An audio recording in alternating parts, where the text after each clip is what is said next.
Today's workshop is called Stepping Out of Character. It's very important because I just saw an interview about The Color Purple where Fantasia was saying that she struggles to step out of character and that nobody talks about this. And I thought, yeah, this is true. I've never heard anyone talking about stepping out of character.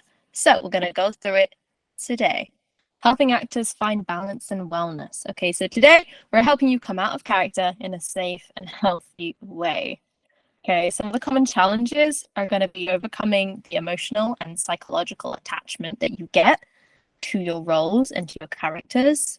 The goal is trying to provide us a toolbox for actors to use when transitioning from your character into yourself. You got to remember that these are different things, and we're going to include some resources and recommendations.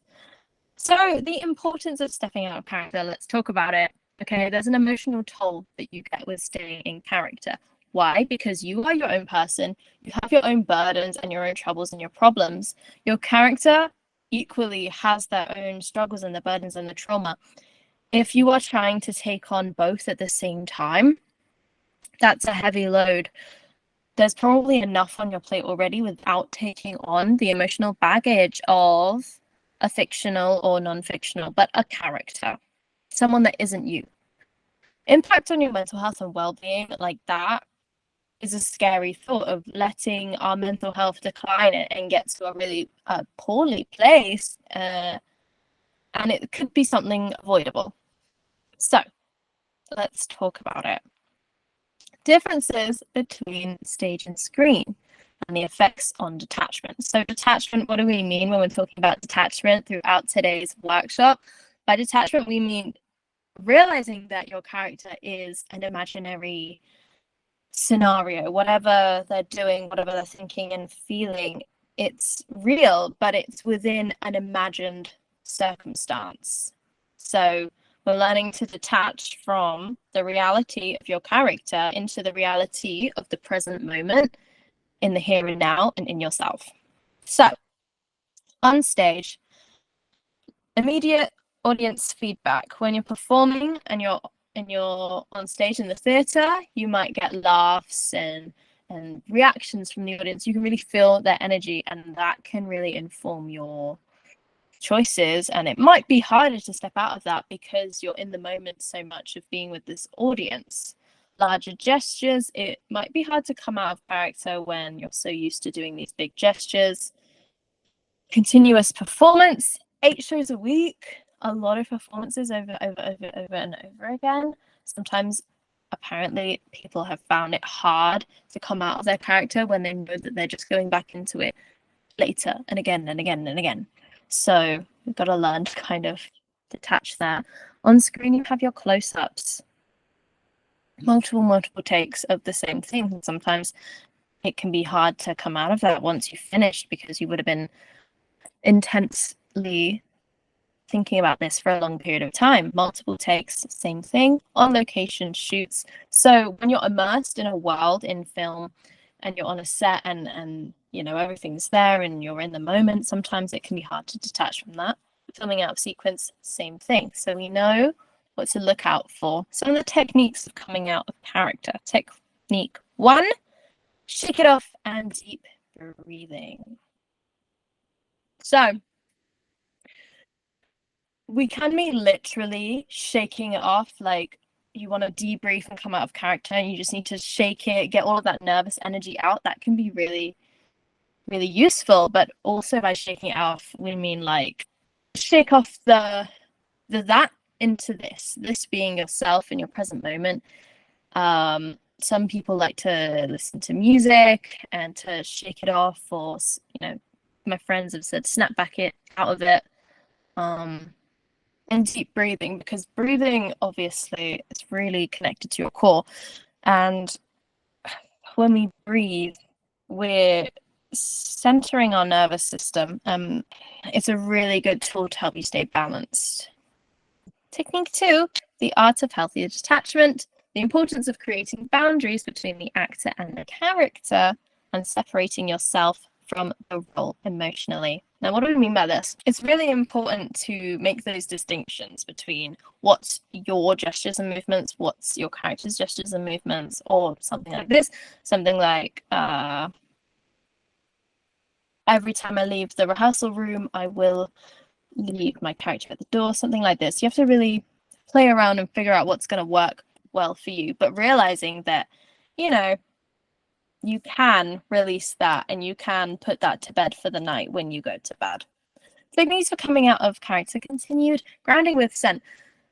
Apparently, it's a really good mindfulness technique of grounding with scent. Scent is very strong. It's very grounding and present. So, for example, me, myself, I get seizures, non-epileptic seizures as well as epileptic ones. And one of the help sheets that the doctors gave us was to say, like, use a strong scent, like an orange is really strong and it can bring you back, but you can use calming scents like lavender, I don't know, lemon, peppermint, just strong natural scents that they don't necessarily have to snap you out of a seizure, but snapping you back into the current reality that you're living in. Having that option to have a scent could be very beneficial to you. Building a toolbox for detachment, creating a personal toolbox, choose a few methods to add your toolbox. Again, listening to music. Again, it's hard because if you're traveling home from, say, set or from rehearsal, from a show to your house, sometimes you might not have time to debrief, like doing a full stretch, like doing a meditation, like doing your journaling. You might only have time to travel from the venue back to your house before you've got to go to sleep. So maybe on the train home, you'll be listening to music or an audiobook, or just reading, flicking through a magazine, something that will take you back, or even escapism, but something that's different to the character and the piece that you are working on. Resources. Get your phones out, take a picture of this. This is going to be very helpful. Books, Actor in the Target by Declan Donnellan, I want to say, offering insights into separating the actor from the character. If you want an in-depth knowledge into what we're talking about, separation between actor and character, you're going to want to pick up this book. I don't know if there's an audiobook available. I'm sure there is. But this is the expert. This is the guy that you want to read. The Inner Game of Tennis by W. Timothy Galloway. Now, even though this book is about tennis, there's a lot of stuff that can be applied to acting and performing, because it's about the psychology and performance of how, I'm doing this because it's the tennis, of how you separate, like, you learning and you trying and doing from, like, you judging yourself and being really hard on yourself and letting that inner critic come out. Because, you know, I've heard many people say, like, the difference between a good actor and a great actor is someone who's gotten rid of that self-judgment, someone that's unblocked, someone that's here and not in their heads about how they're looking, how people are perceiving them, etc. And then we have The Art of Happiness, which is more your mindfulness book. It's going to help you with emotional well-being and balance, and that's by the Dalai Lama. A few resources, as you can see on the right, we have the Actors Benevolent Fund, charity for support of actors experiencing hardship. Check them out, see if you're eligible. Mind, this is a well-known charity, again, mental health charity. They have different resources for actors dealing with stress and emotional challenges, and I'm sure they have a bunch more resources on that as well. You've got the British Association for Performing Arts Medicine, BAPAM. They offer free medical assessments and advice to performing artists, including actors, to help with your physical and mental health issues. That's a really good one to see if you qualify for as well. Royal Theatrical Fund is a UK charity that provides financial and practical support to individuals working in the entertainment industry, including actors. Again, this might be good to see if you can get involved with any of these. And of course, we have Equity, which is the UK trade union for actors. They have different resources and advice and support for their members. So if you're a part of Equity, go see. Self-care and healthy detachment for artists.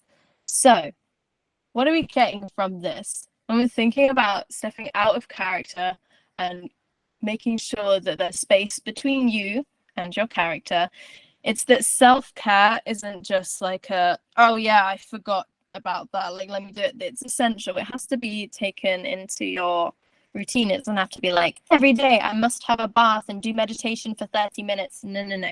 It's got to be small actionable stuff that you can really implement into your daily routine. So that could be, when I get up in the morning, I'm not gonna clean the house for an hour if that's not realistic for you. If you have something like ADHD, it might be hard to time block in this way. So what I do, for example, I get up and I'll be like, I'm just going to clean whatever dishes are there. And then once I've started getting into the motion of that, if I've got time, if I feel like it, I can do more cleaning. If I don't want to do anything after that, I may just do one or two. But that way you've still made progress on your self-care and your tasks. Obviously cleaning's not self-care, but whatever. You've still made that progress, but it's sort of implementing, and it's part of other habits. It's habit stacking. Understanding the difference between stage and screen informs detachment. So obviously different methods of art, different art methods have different ways that you will learn how to detach from, just because of the way that they're structured and how different that they actually are from each other. So that's something to look into if you need more information on. Building a toolbox that empowers you and your needs from your demanding profession. Being an actor is hard, and it's so important that you have different resources that you can dip into. So for example, if you know that reading is really good and it helps you feel calm and safe and whatever, but you don't necessarily have time to read, you might have music as a second, so you can still do something that's going to make you feel calm and relaxed and safe. But just having those options there so that when you need it, you know where to find it. So remember, self-care and detachment are vital for artist well-being, and they ensure authenticity on stage and screen. Thank you so much for joining us today at the Healing for Artists community. We have some very exciting stuff coming up in the next few weeks, so please stay tuned. If you like this video, please leave a comment on the Substack. It really helps us out. And join the Healing for Artists WhatsApp group, the performance group, if you want to put your thoughts and your takeaways or anything else into the group. And don't forget to check out the dance videos and the self-tape challenges. Until next week, bye.